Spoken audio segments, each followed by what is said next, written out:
What the hell? It's starting already. Here we go. Let me talk to him.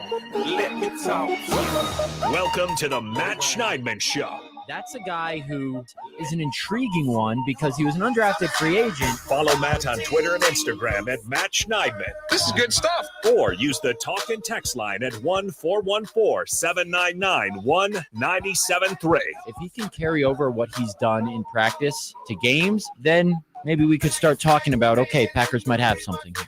Now with Doug Russell, here's Matt Schneidman on the game. Doug, is there anything to talk about today? No. We are struggling for topics. Well, it's the end of the year. The content is low. Yeah. There's nothing going on. The Badgers, the hockey tournament starts tomorrow at Fiserv Forum. That's exciting. All right, let's quit beating the around the bush. ReliaQuest Bowl is Monday. That's exciting for all of us. People didn't come here for the jokes. The nitty-gritty. Packers suspend Jaire Alexander for one game. And it's not just because of what happened before the game on Sunday. That was more the last straw. Matt LaFleur said it's never just one thing. So I've alluded to some stuff going on behind the scenes with Jaire in prior weeks. I know someone resurfaced the clip today of me talking about why I wrote that story after the Giants game of him not traveling. And someone said, well, you're a reporter. Wouldn't you tell us? That's not exactly how it works. But now you know why I was saying that stuff, because this was the last straw. It was the most public show of defiance, if you will, from the Packers' two-time All-Pro cornerback. And if you don't know what happened, because you were enjoying your Christmas weekend, before the Packers played the Panthers on Sunday, Jaire Alexander, who is from Charlotte, went out for the coin toss. I noticed something immediately. I was up in the press box. I said, wait a second, why is he out there? Because this year, the Packers have not elected season-long captains as they have in every other year under Matt LaFleur. Instead, because as Matt LaFleur explained today, they wanted to give everyone a voice. It's kind of a different makeup of a team this year. They elect 3 game captains each week. One for special teams, one for offense, one for defense. Not based on how good a player is, as LaFleur explained today, but, they carry themselves, other stuff. So Jaire was not named one of those captains. The 3 captains for the Panthers game were Aaron Jones, Quay Walker, and Eric Wilson. Jaire goes out for the coin toss. Sometimes in the NFL, guys will be quote-unquote honorary captains if they're playing in their hometown or if they're playing against a former team. Like, I remember Zadarius Smith was a captain for the Vikings when they played the Packers last year, I think. So Jaire not named a captain, going back to playing his hometown for the first time since high school, Charlotte, his hometown.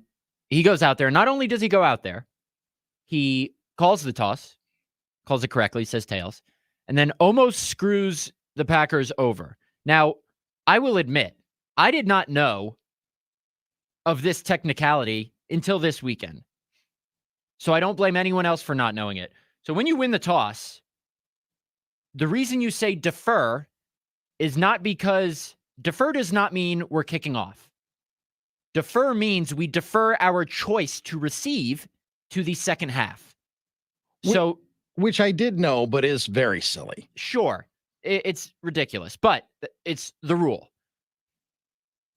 When you say defer, you are saying we defer our choice to receive to the second half.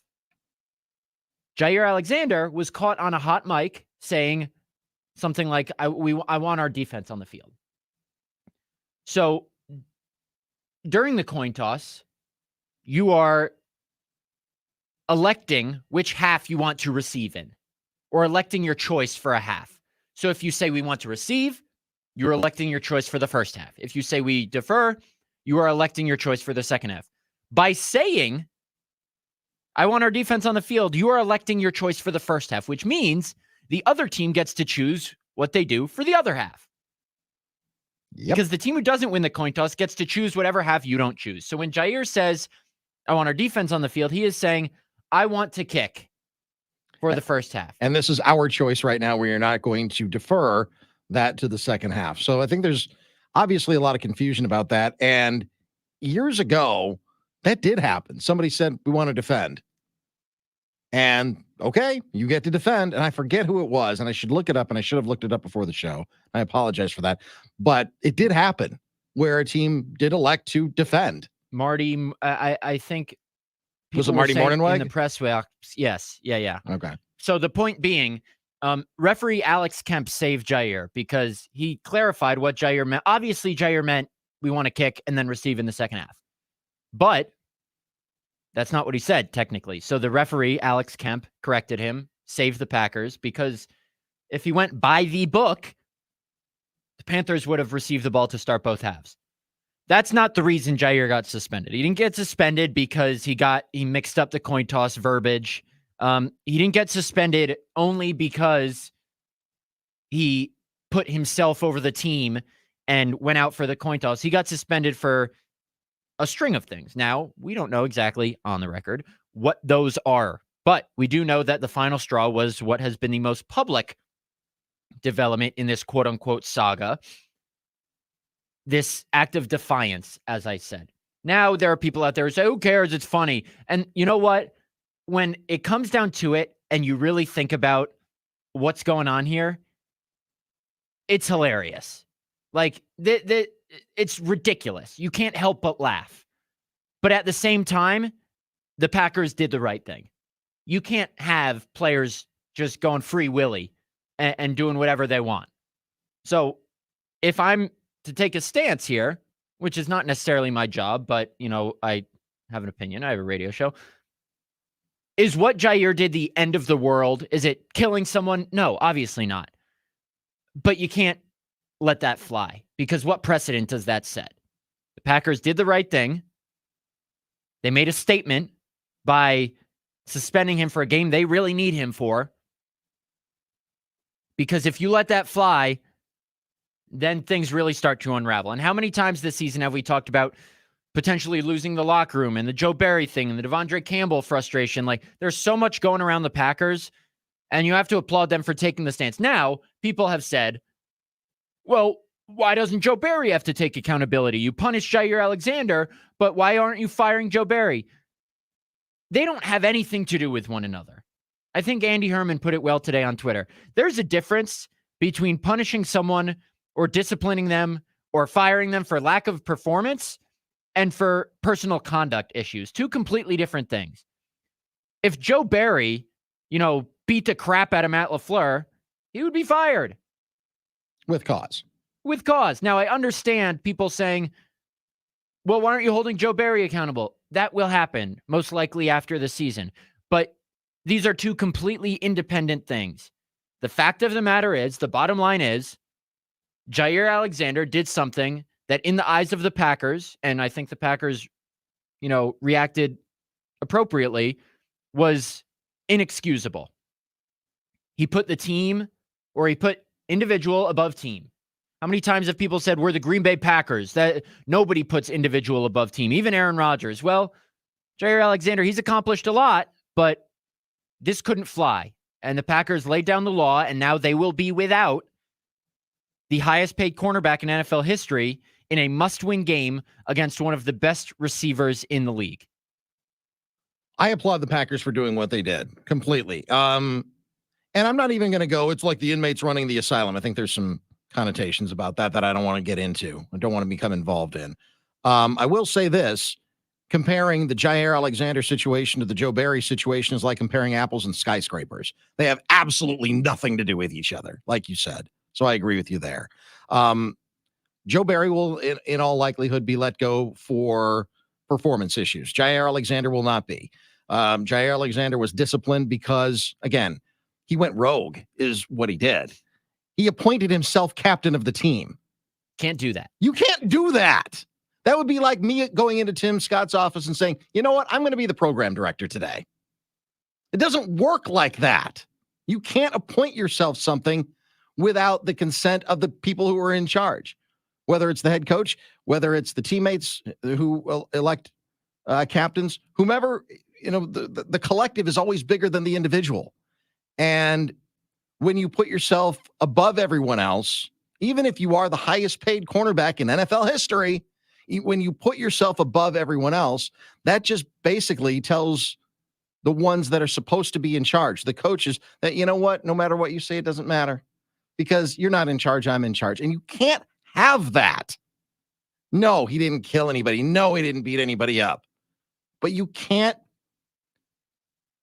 not only act like you're more important, but you can't do things that materially tell other people that you are more important than they are. And that's what Jaire Alexander did.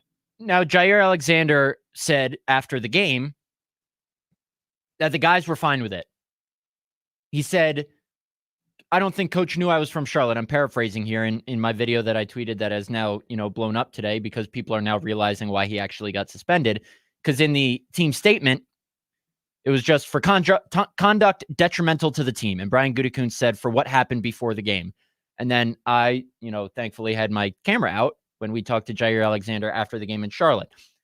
He basically acted like, what I do wrong? When Rob Domofsky pointed out the technicalities of, the coin toss verbiage that you have to say. He said nobody said anything, Tim, when he got back to the sideline. He said, coach didn't know I was from Charlotte. It was only suiting, basically, that he went out there. He said the guys were okay with it. And LaFleur, I wasn't in on LaFleur after the game. I was in the locker room, but it seemed like he kind of not had fun with it, but lamented that it almost screwed them over, while also maybe smiling. While I think he was asked, was Jaire named a captain or did he do it on his own? And LaFleur said yes. So they were able to not really go after him for it because they won. If they had lost, it would have been different. Today, LaFleur basically said, we had to do it. We had to take a drastic measure. Listen to a little bit of what Matt LaFleur had to say, because at the end of the day, like we've talked about, Packers were backed into a corner. Now, would they have suspended Jaire Alexander if any of the past things he's done behind the scenes had become public? Who knows? Did they only suspend him because this was public? Would they have rather dealt with this behind closed doors with a fine, perhaps? Who knows? But this is what Matt LaFleur said today when asked about him and Brian Gutekunst coming together to suspend one of their best players for a very, very important game. Matt, do you have any comment on Brian's decision with Jaire today? Yeah, that's something that we made together, and it's unfortunate that we're at that juncture, and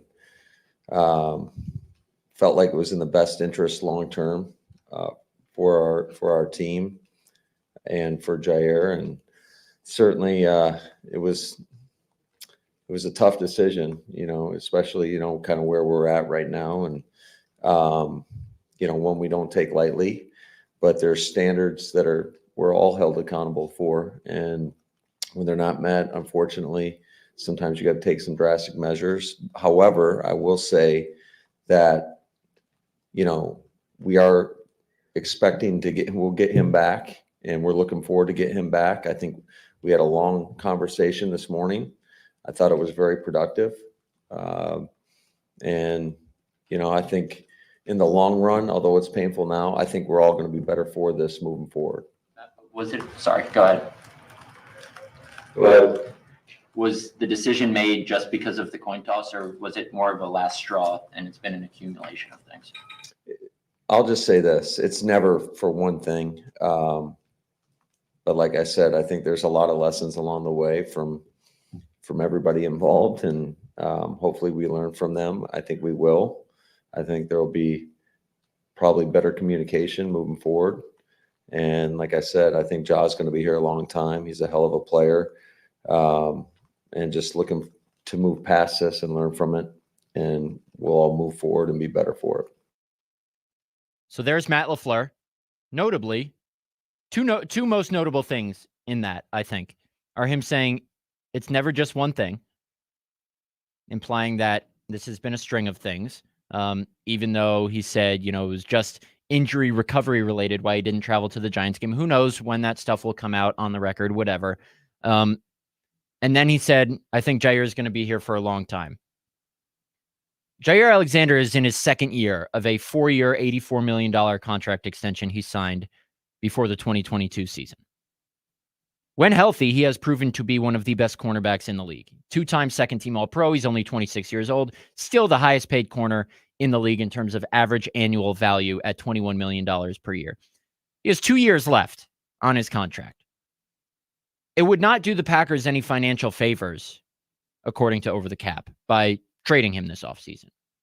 Now, is there a scenario where this suspension doesn't correct things and Jaire is still acting out of line and still doing his own thing? Jaire has always, I'll get to this later, but is there a chance this spirals even more? I guess there's always a chance. Matt LaFleur said he thinks Jaire will be here a long time. According to Over the Cap, the Packers would not save any cap space by trading him, but it would incur about a $27.5 million dead money hit, along with costing them a little over $3 million in cap space. So it's not really realistic to trade him. Could they do it just to get the, not nightmare, but problem off their hands? Sure, it's possible. But that's why I said they hope this suspension is kind of the wake-up call for him and whatever's going on behind the scenes. I will say this. Jaire is probably one of the guys I'll say you never really know these guys. We deal with them for 45 minutes a day pretty much. So as much as we can get to know them as reporters and athletes, even as much as there is that we don't know about them, I would say Jaire is one of the guys that I've gotten to know, best over the past couple of years, along with Aaron Jones and some others. Jaire's always been a guy who does his own thing. And by do his own thing, I mean he's kind of aloof a little bit. We've seen it in some of his interviews, and I don't mean unintelligent. I don't mean, not caring. By aloof, I mean it seems like he's kind of doing his own thing. After the Rasul Douglas trade, he said that he didn't find out until the next morning on his way into work. And I don't mean aloof in a negative way. I just mean, he's kind of off doing his own thing. That's all I mean by that. And that's kind of part of his personality. He's a different cat. If you want to learn more about that, I did a big feature back in 2019, I think, on him, maybe 2020, that kind of explains some of that. The meditation stuff. It's not the status quo for how an NFL player goes about their business. It's what makes him so unique, but it's also what makes him maybe harder to wrangle in than maybe a typical player because he does his own thing. He's not so by the book. And this year, the production hasn't matched it. It's easy. If Matt LaFleur and others would like him to be more by the book, which they haven't said, it's easier to allow or deal with if he's playing and playing well. He hasn't been playing, and when he has been playing, he hasn't been playing well. Matt LaFleur said today the injury itself is not why he was suspended. I think we knew that. But there's something behind the scenes, and whether it has to do with Jaire's personality or just him acting out in any way, there's clearly a disconnect.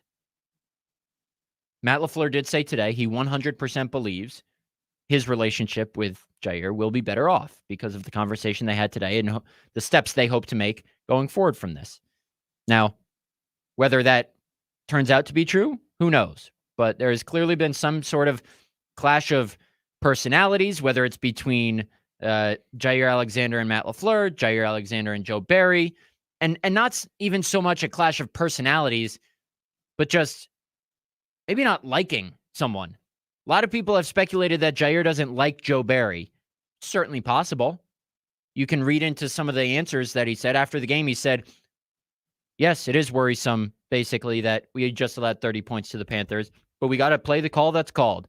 He later went on to say he thought they had a good game plan and took ownership for his own lackluster play while playing through injury. So who knows what's really going on behind the scenes? But the fact that it has resulted in a one-game suspension for one of the team's best players ahead of a must-win game, that shows you how bad it had been leading up to this point. Because if it was just the coin toss thing, he's not getting suspended. But that's where we are right now. After the break, we'll discuss how do the Packers pick up the pieces? How do they compensate for losing the guy best equipped to stop Justin Jefferson before facing Jefferson in a must-win game? Stick with us right here on the Matt Schneidman Show on the Game. You keep talking, but not much coming out your mouth. Can't you tell that I want you? I say it. I would want myself.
celebrate Braelon Allen and his career at Wisconsin now through January 7th. When you buy $50 or more, Iron Jock is offering 30% off of Braelon's favorite items with promo code Braelon30. BRAELON30. Like the black hoodies, the Cardinal Heather long and short sleeve t-shirt, and the original low-cut socks in all colors, black, gray, and white. Go to ironjock.com. That's ironjoc.com. Braelon Allen, potential Packers mid-round draft pick, Doug? I haven't watched much of him, but I would imagine the Packers draft a running back this upcoming April. They very well may. And a couple of things about Braelon Allen. Number one, when he first got to Wisconsin, they thought that he was going to be a linebacker or a wrestler. It turned out to be a running back. Number two, he really did wear the Iron Jock stuff, because I would go and cover off-day practices and media availabilities, and there he was. Yeah, there was some Under Armour Wisconsin stuff, because that's the stuff they have to wear. But he had the Iron Jock socks on. He'd have the Iron Jock undershirts on. He had the Iron Jock whatever on all the time. So he's a true believer in Iron Jock. And the only problem that he had was the same problem that Jonathan Taylor had coming out of college, a little bit of a fumbling issue. And if he can get that corrected, and Jonathan Taylor's had a pretty good run in the NFL, as have many Wisconsin Badgers running backs over the years, probably. I would say Jonathan Taylor more than all of the other ones, but James White had some success, obviously winning a few Super Bowls, got robbed of a Super Bowl MVP with the New England Patriots. There've been some other guys as well. Corey Clement was a decent running back for the Eagles for a few years. Melvin Gordon made a Pro Bowl team. I think he could be a mid-round pick for the Packers. It's a possibility. Keep him in state for the entirety of his life, the Fond du Lac Goodrich star. Absolutely. I am also wearing my Iron Jock. There you go. You and Braelon Allen. Me and Braelon Allen. I think I can't even. Am I looking at Braelon Allen or am I looking at Matt Schneidman? I don't even know. I think you know who you're looking at. Back to the Packers. How are they going to pick up the pieces with Jaire Alexander's absence? Because you remember in week 1 of last season, leading up to the Packers-Vikings game in Minneapolis, Jaire asked Joe Barry to shadow Justin Jefferson. They did not allow that to happen. Jefferson had 9 catches for 184 yards and 2 touchdowns, I believe. A lot of that came in the first half, but, Jaire said after the game that he wanted to shadow Justin Jefferson. Second game, I don't know the exact numbers. I couldn't find them right away when I was looking for them today, but Jaire followed Jefferson more in their second matchup in week 17 when the Packers won, I think like 41-17 or something. That was a Keyshawn Nixon kick return for touchdown game. Believe I saw a Next Gen Stats stat that said in the first half of that game, Jaire followed Jefferson on 15 of his 23 routes, and both passes intended for Jefferson while they were matched up were incomplete. So bottom line is Jefferson had 1 catch for 15 yards in that game. PFF said it came against Adrian Amos. They need Jaire Alexander to guard this guy. Regardless of what defensive strategy they employ, I would imagine based on what happened in week 17 last year, they would like Jaire to follow him again. But now they need to use some sort of combination of Eric Stokes, Carrington Valentine, Keyshawn Nixon, maybe even Corey Ballantyne to guard this guy. You can't really follow Justin Jefferson because you don't have a guy capable of doing that. There's probably very few guys capable of doing that in the league. Packers have one of them, and he's not playing. Matt LaFleur basically just said it's a next man up thing. Justin Jefferson, he said, is the best receiver in the league. They need to devise a plan to not let this guy take over the game. Now, TJ Hawkinson out for the year, MCL and ACL tears. Jordan Addison, estimated DNP today during the Vikings walkthrough. KJ Osborne, Brandon Powell are their other guys. Nick Mullins might not even play quarterback. It could be Jaron Hall. I think he's a rookie at BYU. So the Vikings passing attack is severely diminished. But if you have a quarterback who can just throw the ball to either a wide open Justin Jefferson or within the reach of a tightly covered Justin Jefferson, it does not matter. So the Packers have to hope for some incompetence on the other end and then also devise a pretty good plan, but they're going to be severely limited in that plan because number 23 is not going to be playing because of his own fault. And you look at Minnesota, and for the fact that they don't have their starting quarterback and haven't had their starting quarterback since, for the last 2 months, since the Packers last played them when Kirk Cousins got hurt, in that October 29th game, for them to still be hanging in there with all of Josh Dobbs it was okay for a couple of weeks, and then that fell off the table. I know he threw 4 interceptions. Not all of them were his fault, but he threw 4 interceptions in his last game. Nick Mullins, he's had some issues with throwing the ball to the other team in the last game that he had. Just for that most important position that they have not had their guy in, I think it's pretty remarkable that they've been able to just kind of at least stay alive and not have their season completely go down the toilet. Most other teams wouldn't. I remember when Aaron Rodgers went out a couple of times, with a broken collarbone.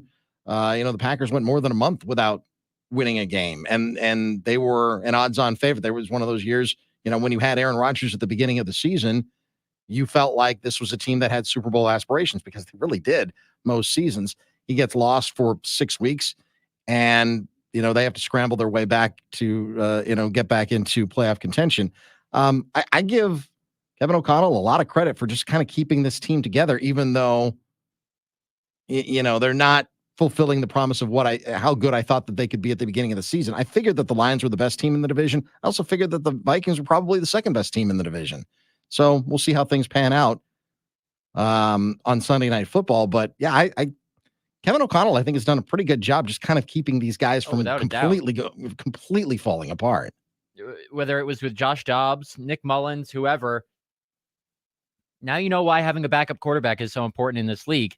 The Packers have a starting quarterback who has been their backup for, the last 3 years, who is now being tasked with, keeping the locker room together. Jordan Love is the leader of this team. There are more veteran, more experienced players, but he is one of the cornerstones of that locker room.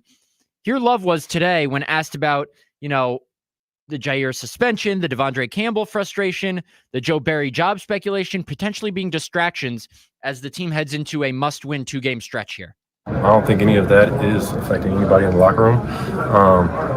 Like I said, I think we all know what's in front of us going forward, what we got to do to finish the season off to have a chance to make the playoffs, and just how important that is to everyone in the locker room. So I don't think anyone's letting any outside, noise, things that are going on outside affect us. A lot of people seem to be happy with kind of the steadiness, the calmness, the leadership of number 10, even though he's only 25 years old.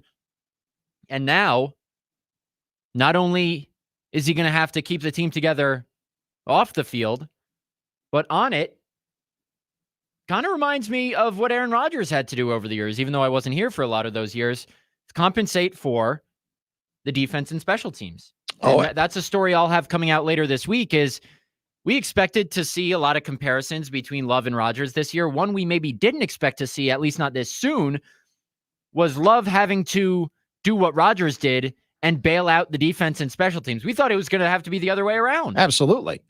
We thought it was going to be the other way around.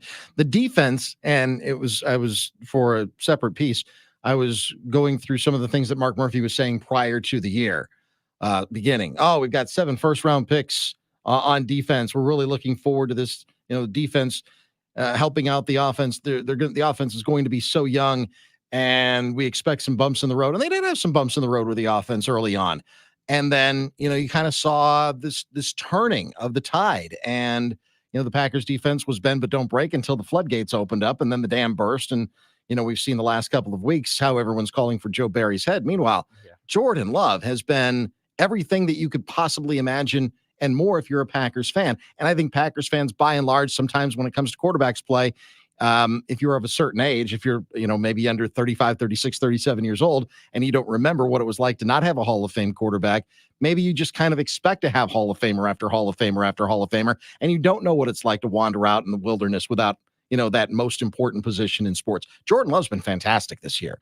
From some early bumps that he didn't let get to him, from just the steadiness of him being the calming influence in the locker room, in the huddle, but still commanding the huddle from everyone that you talk to. To me, Jordan Love has been everything and more that the Packers could possibly hope for. And if he only gets better, I think the sky's the limit for him because he's shown that he's got the physical gifts. He just hadn't done it yet. Now he's really acquitting himself well as a pretty damn good NFL quarterback. Right. And if you dive into the numbers, the Packers, in terms of defensive EPA per play overall, not rush, not pass, overall defensive EPA per play. Again, expected points added. That's a true media stat that measures the play-to-play effectiveness of defensive plays, not necessarily yards per rush allowed or whatever. But the Packers ranked 31st in that category over the last 3 weeks. The offense, total offensive EPA per play, ranked 4th in the NFL over the last 3 weeks. So it's kind of trending toward offense is going to have to bail the defense out. And the special teams, there aren't exactly metrics like that to track special teams, but if we just look at some individual plays against the Giants, there's the Keyshawn Nixon botch fumble, or botch punt return, I should say. There was the missed field goal by Anders Carlson. There were 2 special teams penalties. Then against who'd they just play? The Panthers. Against the Panthers, there was a missed extra point. There were 2 more special teams penalties. These are things, and not to mention over the last 3 games, Keyshawn Nixon's punt return and kick return averages have not been good. So the defense and special teams have left plenty to be desired. The offense needs to bail them out. Can they? Who knows? They've only scored 30 points or more in 2 games this year. Those were the 2 games Aaron Jones went over 100 total yards. Week 1, week 16. Aaron Jones is healthy now, as much as he can be. He said he's still not 100%. Nobody really is this time of year. Looked pretty good on Sunday, though. It looked pretty good on Sunday. Can the offense continue to carry this team? And with everything else going on, not only on the field, but off the field, is Jordan Love and Aaron Jones and everyone around them, are they able to will this team to the playoffs? They need a little bit of help, but are they able to win the final 2 games? And according to the New York Times playoff simulator, the Packers have a 95% chance to make the playoffs.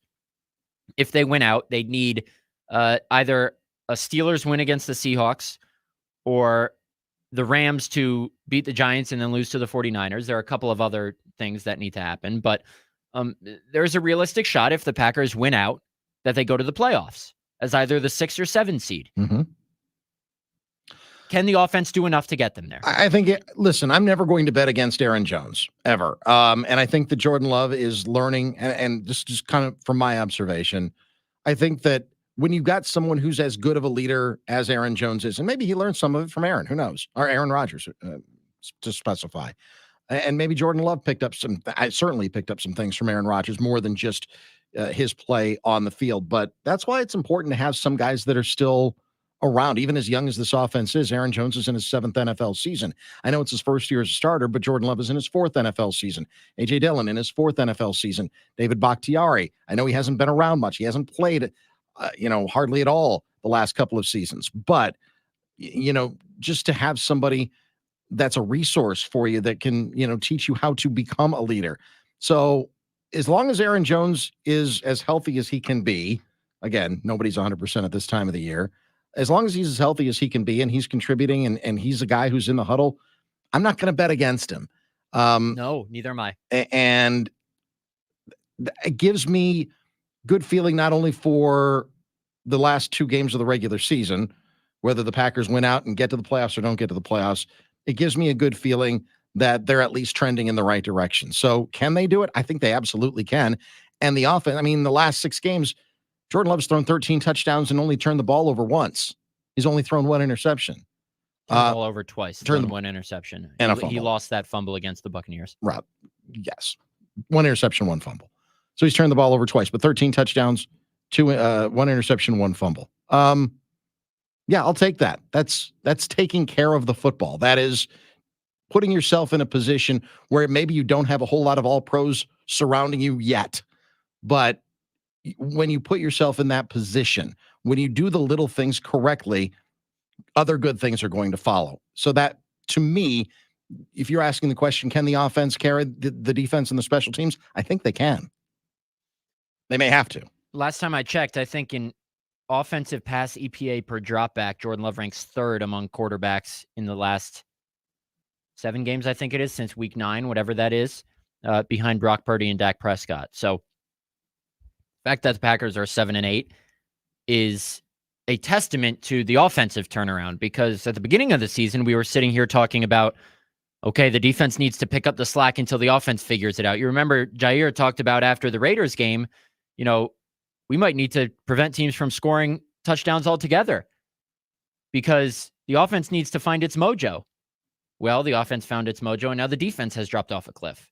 So the Packers hope water finds its level, meaning, well, maybe not that the offense drops down, but that the defense kind of picks up the slack, or they are closer together in play level, somewhere near where the offense has been playing over the last couple weeks. Because, yes, the offense wasn't great against the Giants and the Buccaneers, but the offense was not the reason the Packers lost both those games. We went a full stretch earlier in the season of like 7 games, I think it was, where the Packers didn't score more than 20 points. Now that's kind of a norm for them. I know they scored 20 against the Bucs, but 22 against the Chargers, I think it was.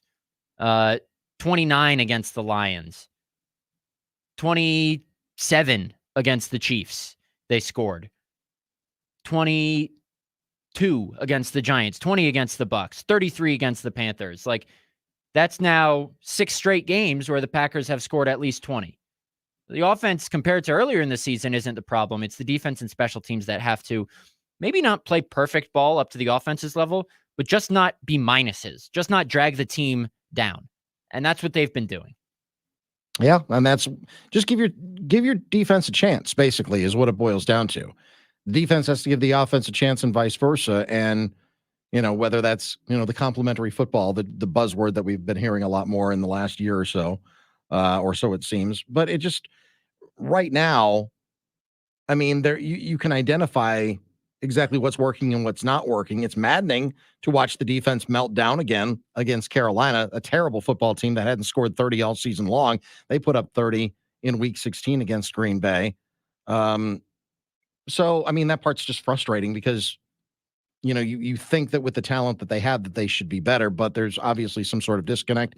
We all think that there's going to be a change after the season is over, but the way this offense is humming along right now, I mean, they could conceivably be together with, a couple of pieces moved around here and there, but the core of the skill position players, they could be around together for the next 5 or 6 years, which that's pretty rare in the NFL nowadays.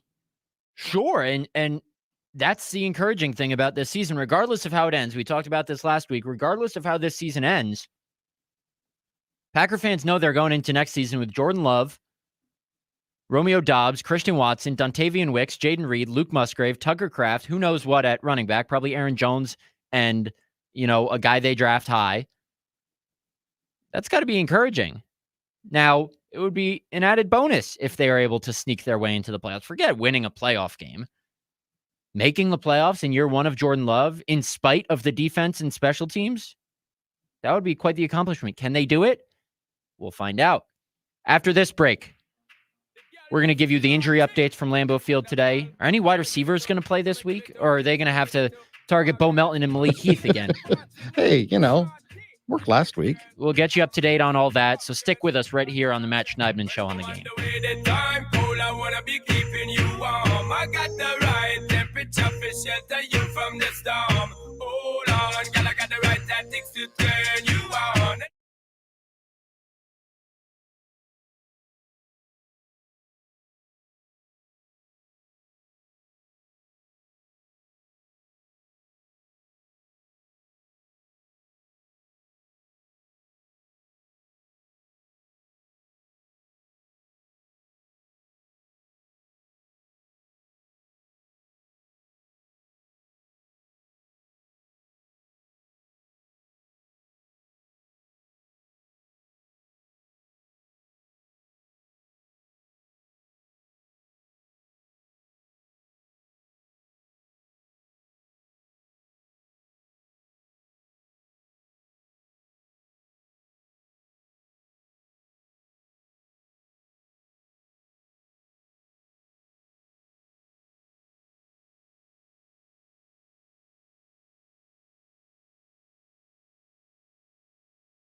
the Matt Schneidman Show here on the Game, Wednesday, December 27th edition. Packers practice report today. 4 DNPs. I almost said 3. Well, it was 3 when we first were at practice because Dontavian Wicks went out for practice and I believe was doing drills. And then Matt LaFleur said he was a DNP, officially a DNP on the practice report because of a chest and ankle injury. That chest injury he suffered when he got jacked up on his touchdown catch at the end of the first half of Sunday's game. Christian Watson, DNP again with a hamstring, which Christian Watson said at the onset of this latest hamstring injury that it wasn't going to be as severe as the last one. The last one kept him out for about 5 weeks. This would be 4 games. Now, the last one happened in the preseason. So, yes, it kept him out for 3 games, but it sidelined him for about 5 weeks. This would be the 4th game he's missed. Would they have put him on IR at the beginning if they thought he was going to be out this long? Who knows? Has there been a setback? Not that I know of. Bottom line is, hamstring continues to ail Christian Watson. They could use him for this game. The last time he played Minnesota was obviously the first game of his career when he dropped the first pass of the game, so he could use some redemption in that stadium. Elsewhere on the Packers injury report, Elton Jenkins, DNP with a shoulder/knee, although it's more of a vest ret day. He has gotten a day off in each of the last 3 weeks, I believe, either on Wednesday or Thursday, and then played in the game, so that's nothing to worry about. Then Devondre Campbell, DNP, I guess I don't expect him to play for the rest of the season, at least this week. I did not even see him at practice today. Matt LaFleur called it day-to-day, but he is still DNP. I shouldn't say I don't expect him to play for the rest of the season. I don't know what the outlook is, but it's very clear he was playing through something, and now the Packers are kind of hitting the reset button there. Limited is a whole laundry list of guys, as we've become accustomed to. A.J. Dillon, Kingsley Nagbari, Aaron Jones, Luke Musgrave, who did on-field work outside at practice for the first time since his kidney laceration in Week 11, so that's a good sign. Jonathan Owens, Jaden Reed, Robert Rochelle. Notable that Reed practiced because he did not play on Sunday. That would be a huge addition. Darnell Savage also didn't play. He was a limited participant in practice. TJ Slayton, and then Emmanuel Wilson was a full participant. So maybe he goes this week. Maybe he's that number 3 running back. As for the Vikings, they are banged up as well. You know, we mentioned TJ Hawkinson out for the year. DJ Wanham, one of their defensive linemen, out for the year. Jordan Addison, DNP with an ankle. He was reported as week to week earlier this week, and then I saw something else that said day to day, so that'll be something to keep an eye on. Mekhi Blackman, one of their cornerbacks, DNP. Theo Jackson, a safety, DNP. Byron Murphy Jr., Jalen Naylor, and Jacqueline Roy, a DT, also DNP. So those are estimated DNPs for the Vikings. They held a walkthrough today. So a lot of guys banged up, as is customary this time of year. Both of these pass catching cores are banged up, with Hawkinson, Addison dealing with injuries. And then with the Packers, it's Watson, Wicks, Musgrave. The difference is the Packers have their starting quarterback. The Vikings do not. Now, is that going to be the difference in this game? Who knows? Are the Packers equipped and able to win a shootout? I think the answer to those 2 questions are 2 different things. They are equipped to win a shootout. They did it last week. Are they able to against a team with a better defense? We're about to find out, perhaps, if the Packers defense just doesn't show up, as they haven't the past 3 weeks. Right. So, I mean, this time of year, you don't hopefully need any more incentive than playing for your playoff lives. And that's what the Packers are doing. That's what the Vikings are doing. That's what a lot of teams in the NFL this weekend are doing. I think it'll be interesting. And not that I'm, how I feel about making predictions. So I'm not predicting anything that's going to happen on Sunday night. But if they do lose and, their playoff hopes are dashed, I wonder what, week 18 is going to look like against the Bears. Although there's a possibility that, is it outside that if they lose, they could still get in? It's not possible. It goes down to like 1%. Okay. And so I'm not even entertaining that. I will say it's a win-win for reporters because if they beat the Vikings, then it's a winning in game in week 18. Not winning in necessarily. It's winning in if the Bears beat the Falcons, the Steelers beat the Seahawks, and the Packers beat the Vikings. Sure. Then it's winning in. Okay. But bottom line is, if they beat the Vikings, they're still very much alive for a playoff spot. So that makes it more interesting to cover from a reporter's perspective. If they lose, though, then they still have to beat the Bears, Yeah. most likely, to get the Jets-Packers game at Lambeau, because if the Bears beat the Falcons, I'm not sure exactly all the tiebreaker stuff that goes into it.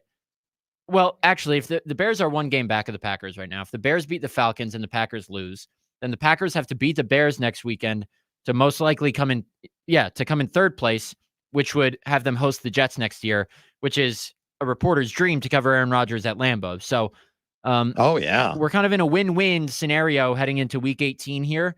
If you're a Packers beat writer, we'll see.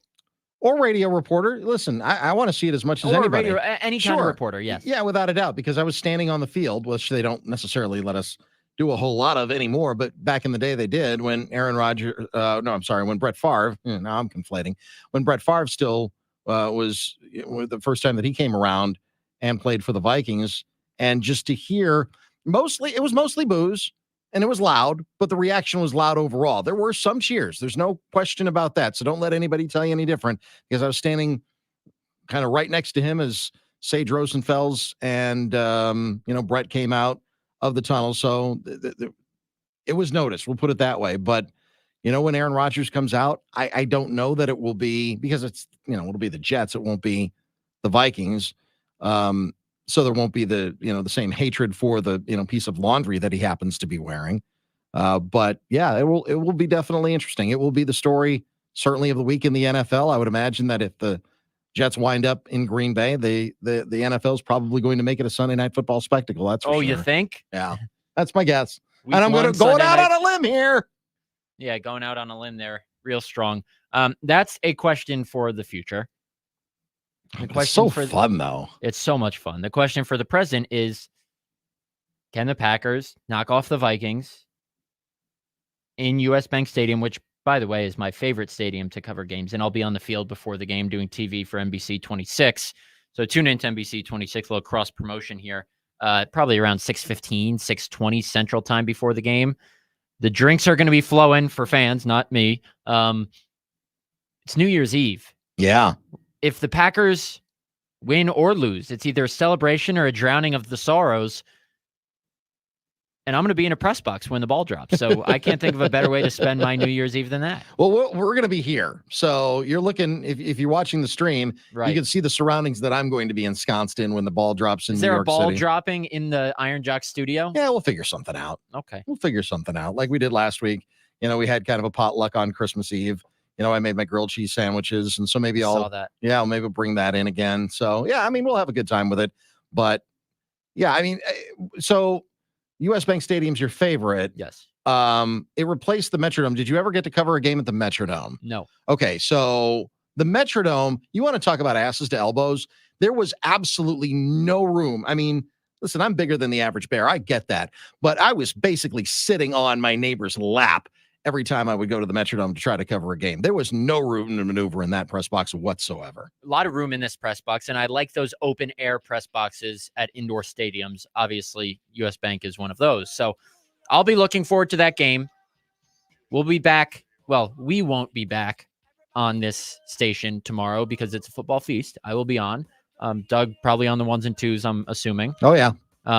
So it's the time of year when nobody else is working. So here we go. So you got the workhorses like us. We appreciate everyone for listening. Action-packed day. It's only going to speed up from here around 12:65, as it always does. For Doug, I'm Matt. We'll catch you later this week. Teacher, I'll show you the ropes. You'll see